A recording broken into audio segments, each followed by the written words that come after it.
Good afternoon, everybody, and welcome back to episode number 3 in our Oxygen Not Included Redux series. When I rewatched episode 2, at the very end of the episode, I noticed an issue. These two stables here were empty. There was no hatches in them at all. So I looked to see what the issue is, and what had happened is these drop-offs set at 7. That's correct. When I rebuilt this stable, or the nursery, I had set this critter drop-off at 9 by accident. And so what was happening is every time a hatchling egg turned into a baby hatch, the baby hatch was brought down in here, placed right here, and turned into meat. And so no new hatches were being added into our stables. Problem with that is that while we had a lot of food, we ended the episode with about 225,000 calories of barbecue. We did not have the population to sustain it going forward. I let it run for a while, and it didn't take long before everything started to collapse and duplicates started to starve. I had a choice that I could either continue forward and try to rebuild the population, which probably would have taken an entire episode, maybe 50 to 100 cycles, or I could let some duplicates die, which I did not want to do, or I could roll back just 10 cycles, because we ended at cycle number 210. So I chose to do the rollback. We're back to cycle 200. I'm going to rebuild everything exactly the way I did during episode 2. The only difference is when I bring in duplicates, I can't control which duplicates will be available. So I will choose ones that are as close as I can get to the ones we had. So Lincoln, Johnson, Grant, and Hayes will be slightly different than they were in the choosings during episode 2. But I'm going to get everything back to where we had it before I had that error. And then we will get started with our plans for today's episode. We have reached cycle 210, where we were before when we ended episode 2. We have done a little bit of different things for our base while we made progress to catch back up to where we are. So I'm going to show you around briefly. First big thing I did is that after I had finished the nursery for our hatch stable, I was pretty unhappy with having them stacked on top of each other. Partly it was because there's a geyser here that the hatch or the duplicates had to go around to get into the nursery, and it was frustrating because it took a lot of extra duplicate movement time, and it just didn't work out the way I wanted it to. Secondly, it meant that the auto sweeper in the top half of our stable or our nursery couldn't feed the incubators because it couldn't reach the eggs. So what I did is I moved the top half down to be next to this one. I want to have 8 just like I did before.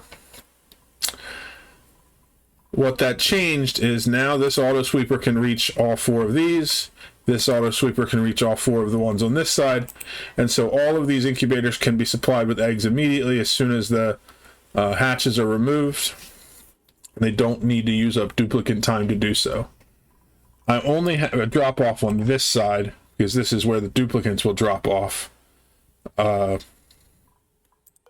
eggs. On this side, though, I still want to have eggs that are dropped in here because we need to be able to supply the incubators. So what we're going to do with that is I have a split here. In fact, I'm going to rewire this slightly to go like this. And then I'll have to pull out these old ones. But so when a hatchling egg comes down, it will go back and forth which way it goes. So half of them will go to this side, half of them will go to this side. And that way I will have stone hatch eggs in both nurseries. So they'll basically operate independently from each other, but they'll both work. The last thing I have to do to get this finished is connect all the automation for the timing over to this side. and it's just going to be a matter of extending it around the loop so that we can hit these 4 in timing. So that I'll work on shortly. For now, I don't have power running to these so that they're not running constantly, and that's okay. We need to get that one up and running so that we can keep this population up, because we are losing population a little bit because we're not hatching enough stone hatchling eggs. But our egg population is still very high. Our calories are still very high, so we're all set there. In our base, I made a couple of minor changes while I did it. One is that I left enough space in our bedroom to put a gas vent in the corner, and then I added some decorations so that our decor was a lot better in here to help with our duplicate morale. We'll do a little more in the central hallway later as we finish this, but the mess hall or great hall, I also did a bunch of decorations that are different. I shrunk it down a little bit and I condensed this room a little bit so that we could fit as much as we could into the small space we have. The reason I put the gas vents the way that I have them is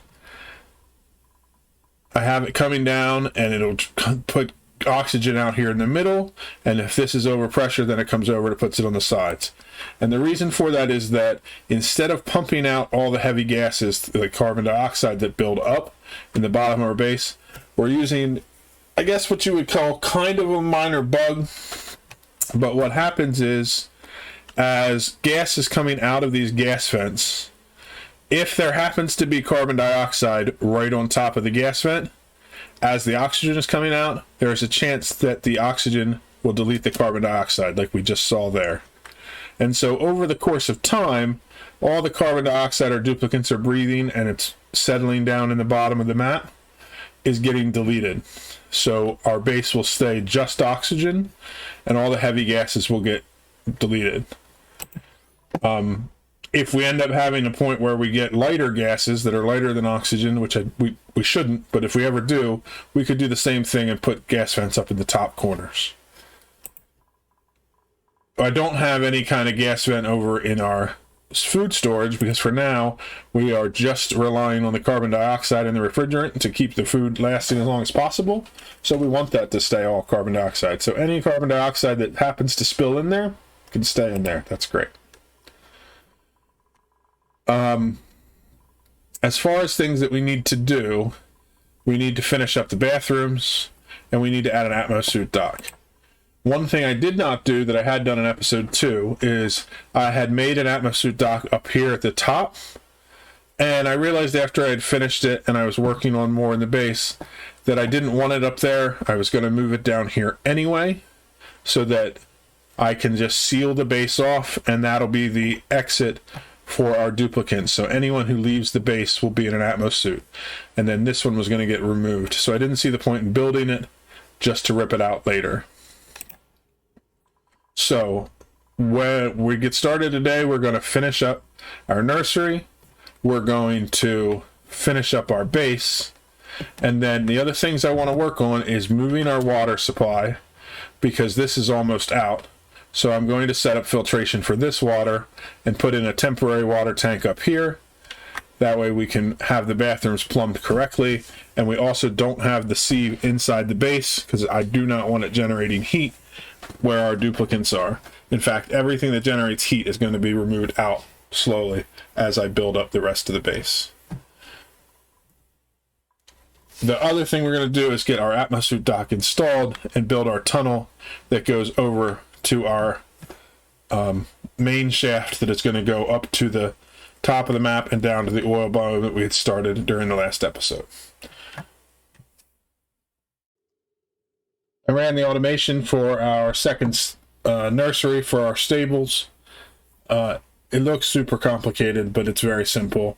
Instead of having this wire come down to this filter, I'm having coming over to this filter, and then it hits this and it circles up to this filter, buffer combo.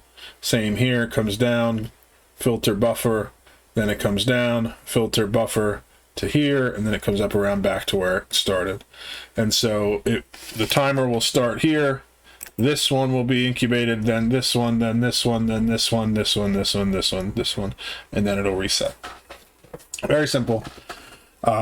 Just need to let it get built, and then I can copy the settings from the filter and buffer on this side over to the new ones, and then this will be good to go. We can connect power to it. I do need to copy the settings from this over, and I need to copy the settings from all of these critter sensors. And then once I'm done building all these wires, and the duplicates don't need to get through these doors to do them, I can lock all these doors so that the duplicates can't go through and open it up and mess up our critter sensors. We got an achievement while we were finishing them up. I'm sure it's one that we had already seen in episode 2, but I'm just going to clear it. Yeah, it's the royal flush from the bathrooms. It's because I deleted the old bathroom system while I was moving stuff around. So we also got a new duplicate, which means we can get our 20th duplicate in, which is Garfield. The one that we want to do out of these, I don't care about this or this, so let's take this one here. This is Garfield. This is the last duplicate we're going to take in for a while, where my plan is to do these 20, and then as I go forward, I probably will do, as I get a new planetoid, I'll move 10 duplicates out, and then I'll bring 10 new ones into the main colony. That's what I think I'm going to try to do.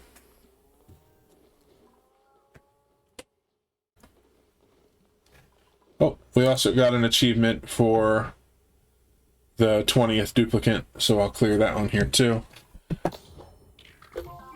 No place like clone.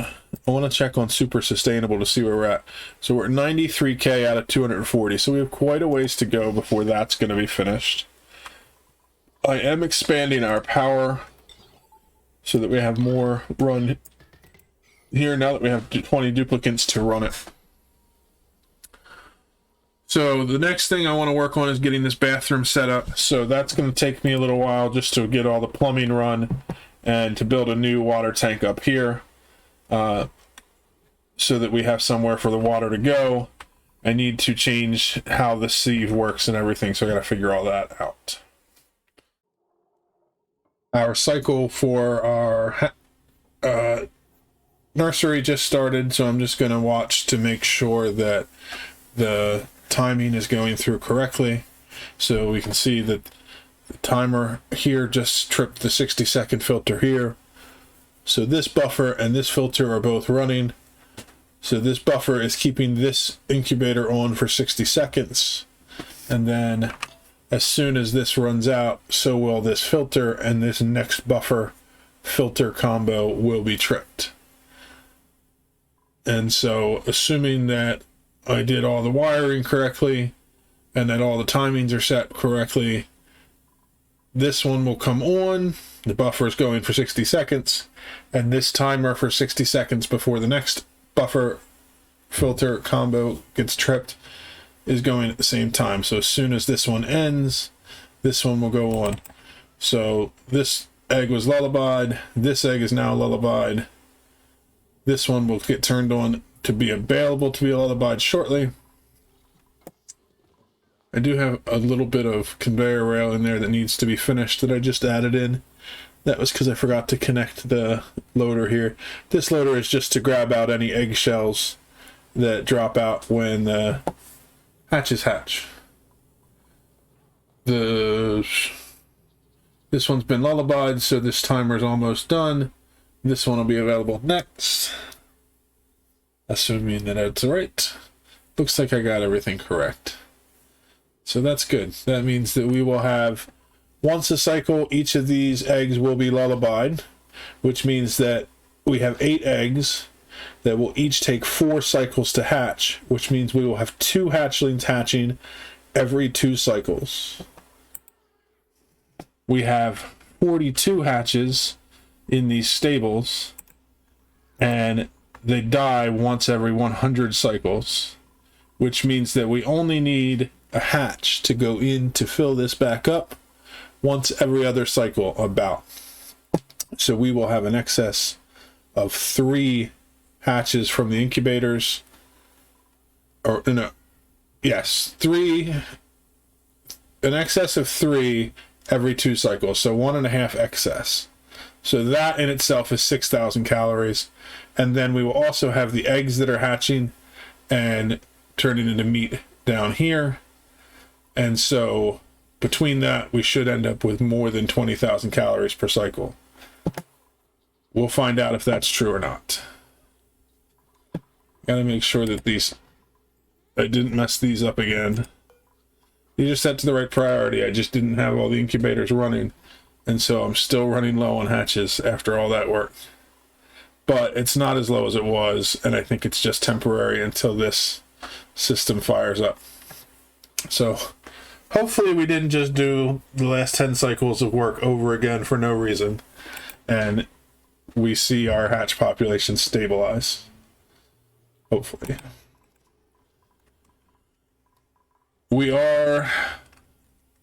Looks like this is the last one about to trip, so let's watch that go, and then we'll know for sure that that's working.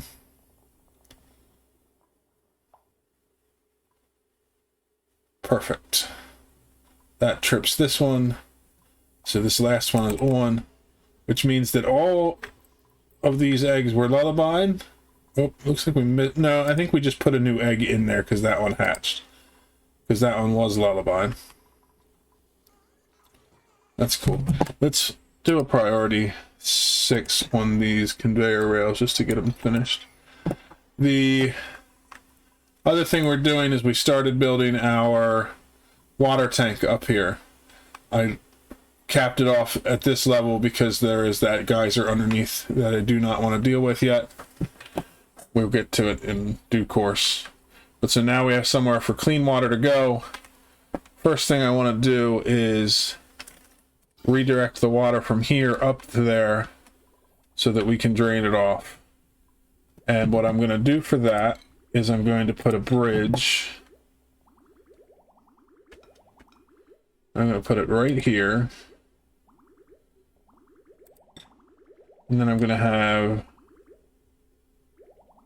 clean water come down like this to a drain. And so then we'll cut off the link there, and it'll just mean that any water that isn't being used by our oxygen system will get dropped off into the drain into this tank. And that'll be the start of our water tank. There's a lot of automation I want to put into this. It's going to take a lot of time to get it done, but I just want to check these eggs out one last time. So I have, this one is at 66%, so that's 2 more cycles. This one is a 63, 2 more cycles. This one's going to take 4 more cycles.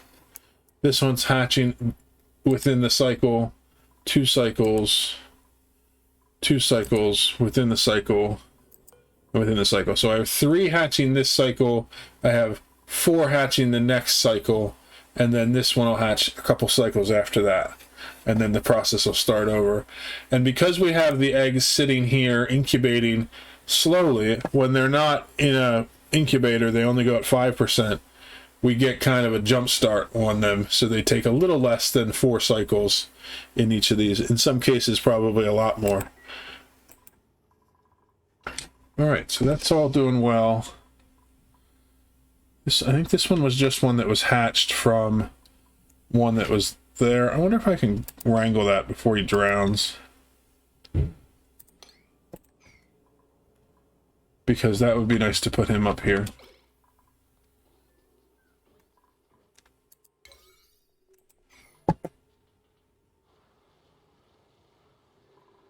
They got him wrangled. I don't know if he's gonna survive long enough to be picked up and put into our stables. Let's find out.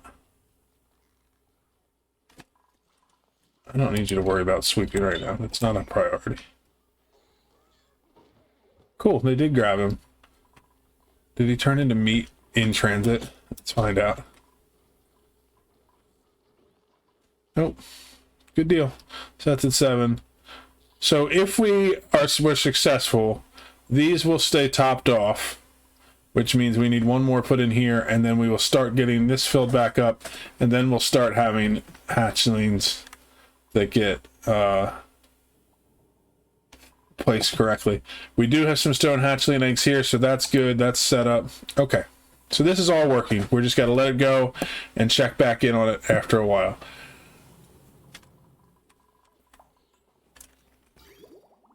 So we're going to let this run so it can pump out all the water from here up to our new tank.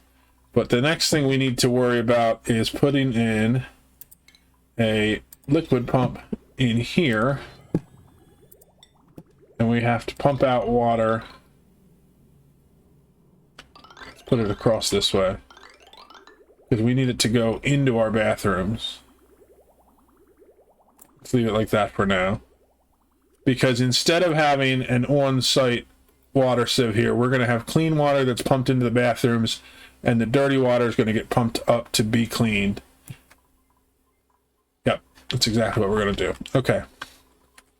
So the next thing we want to do is run another line that goes from here up and across. And then we're going to do a bridge down. And we will have that go into the sieve, and that will go into there. This we're going to set up with filtration medium of sand so that it's here when we need it.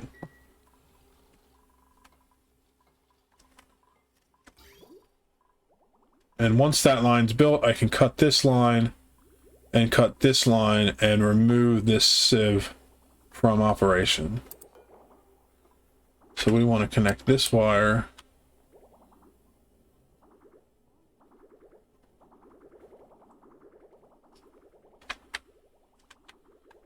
and we want to cut this, and before this goes too far, I want to have this one just going directly to here and not out to our drain, because we do not want water going back into this tank.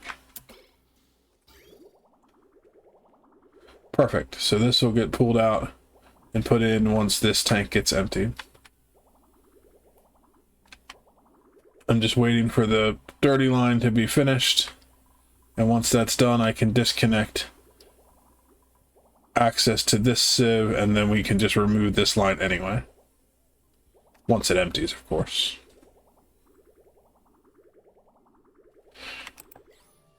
Once we get all of this ripped out, we will put our new bathroom right on top of the barracks. Okay. So we're just going to wait for that progress, and then we'll get started on moving the bathroom. I've gotten our old water tank dismantled and emptied. I have some very complicated water mechanics that I want to go through, so I'm going to start from the beginning. So water is in our water tank, which gets pumped out.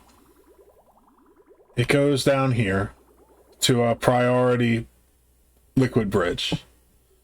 So the way liquid bridges work is that it will prioritize going across the bridge first, and then the excess will go past.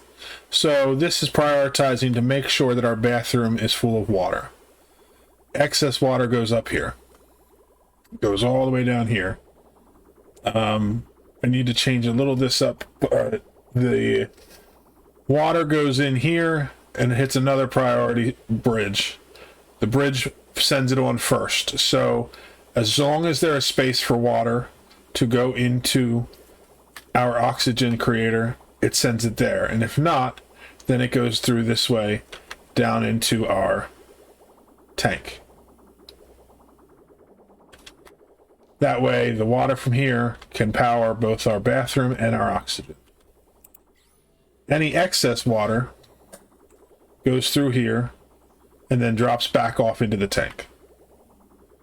Thinking of that, actually, I do not need that to happen because this pump can stop as soon as both of those are full. Okay.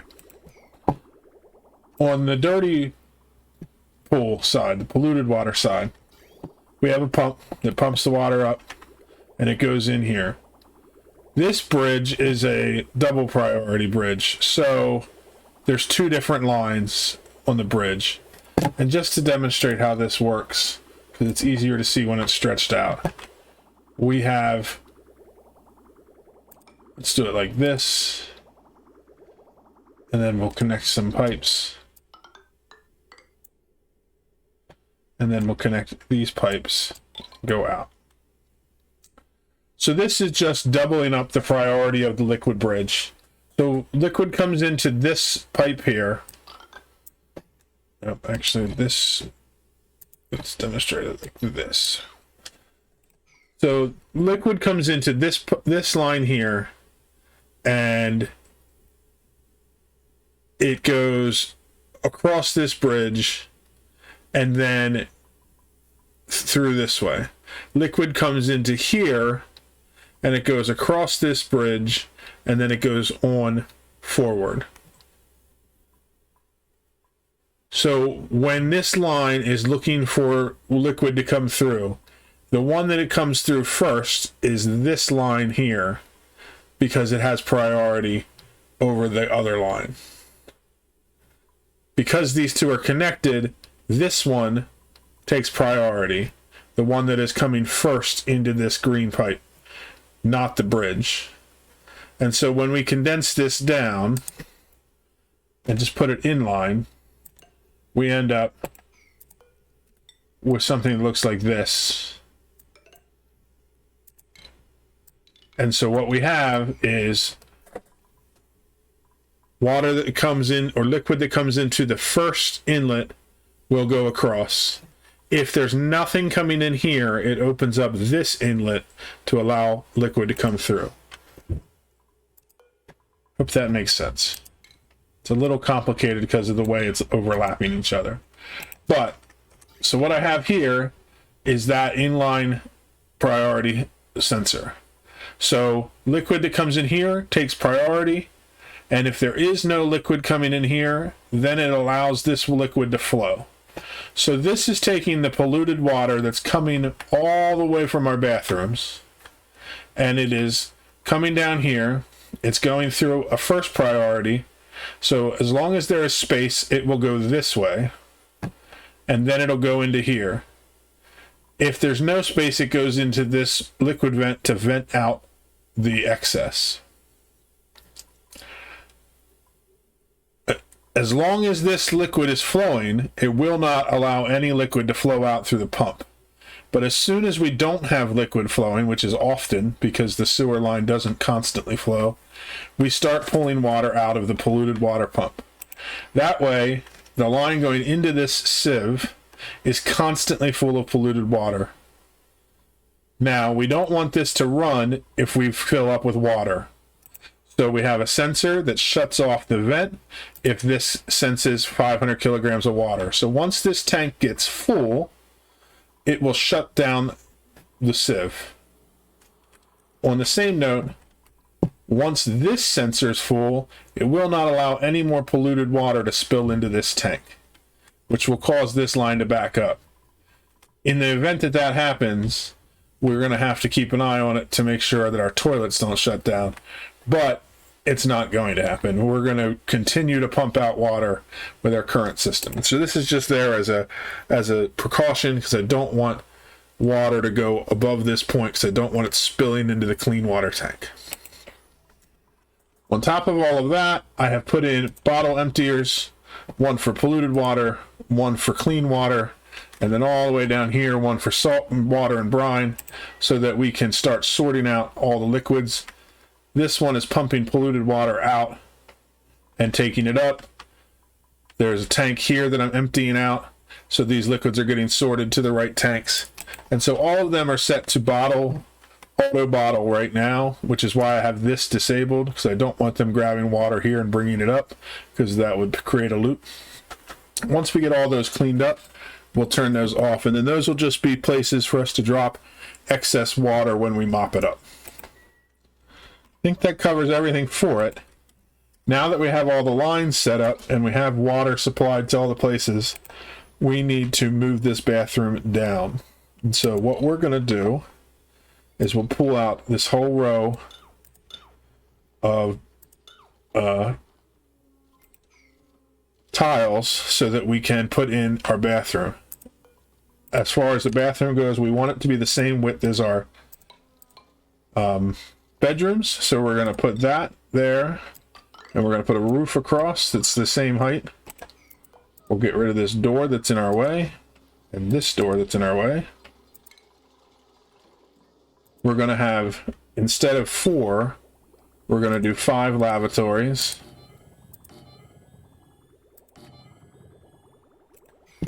And we're going to do 5 sinks.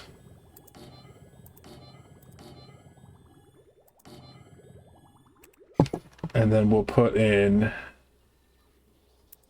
just because we have the space, we'll put in a metal tile or a metal sculpting block. We'll put in some airflow tiles. We'll add on a door. And then that's the building. All we'll have to do is run our plumbing down to there once we are ready for it. Other thing we need to do is adjust these ladders here so that there's the step off to the doors is on the right level, so our duplicates aren't having to jump. Sometimes they can make that jump, sometimes they can't, depending on the distance. So we'll get rid of that. Get rid of that. Deconstruct these two. And so then once this bathroom is moved down, then we can move out, remove the old one. We just have to get our plumbing done. So we'll run our water line in, coming down like this, connected to all the facilities.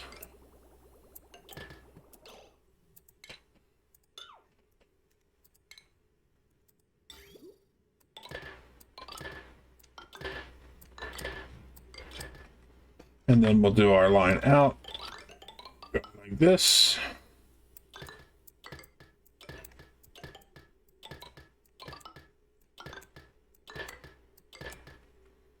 And it will come up like this to there. So that'll be our new bathroom.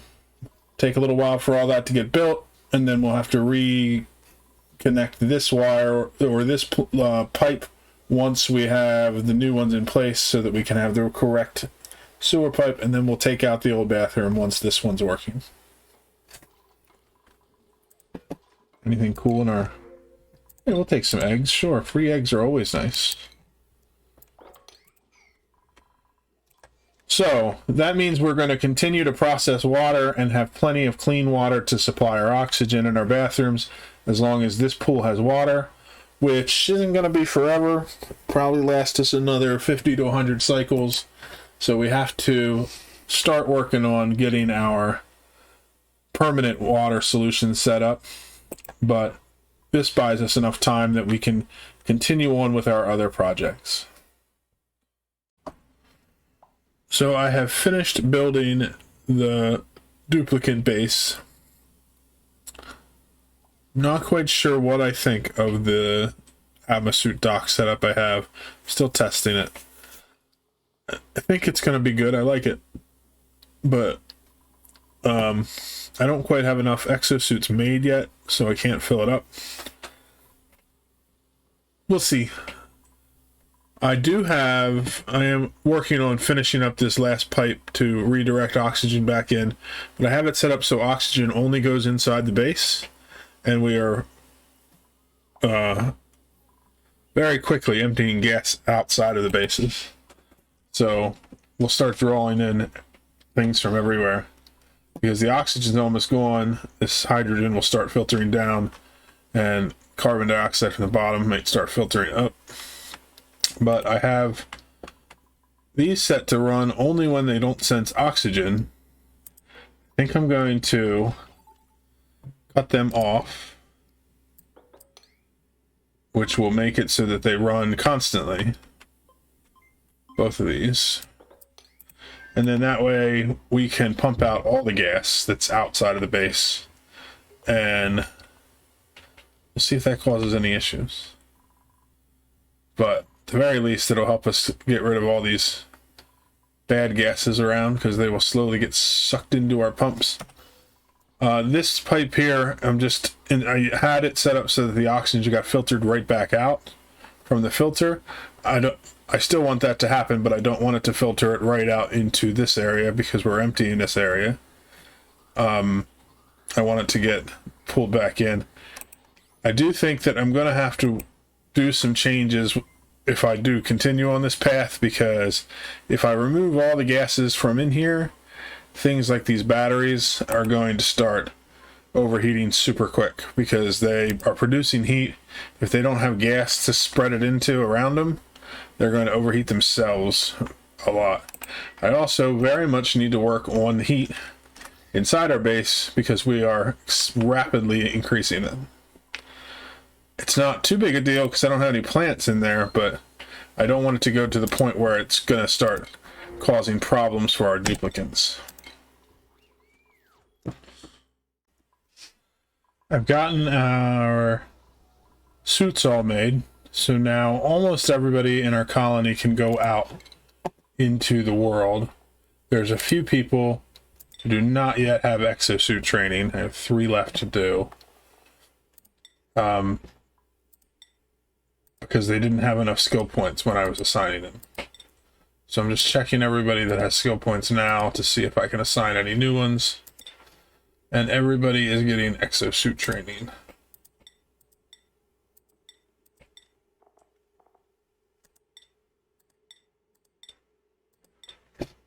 So I have 2 left. I think they're our newest ones. Let's see here. Garfield and Hayes. Is that the newest ones we had? Yes, the 19 and 20. So as soon as they have their last skill point, we can give them exosuit training, and then everyone's allowed to go out. I didn't have to set any kind of gate for them to not go out because this is set up so that you can only leave if you have a suit. Since they can't put on the suit, they can't go out. So they're stuck in here.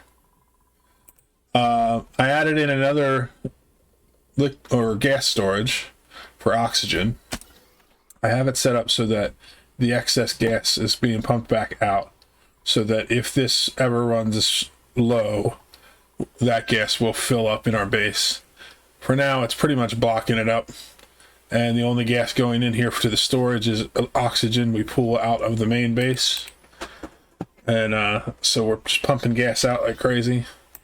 Like I said, I'm going to have to address it sooner rather than later if I'm going to continue to pull all the gas out of the exterior of the base, because things like the power station here, anything that generates heat, so even these manual generators generate heat.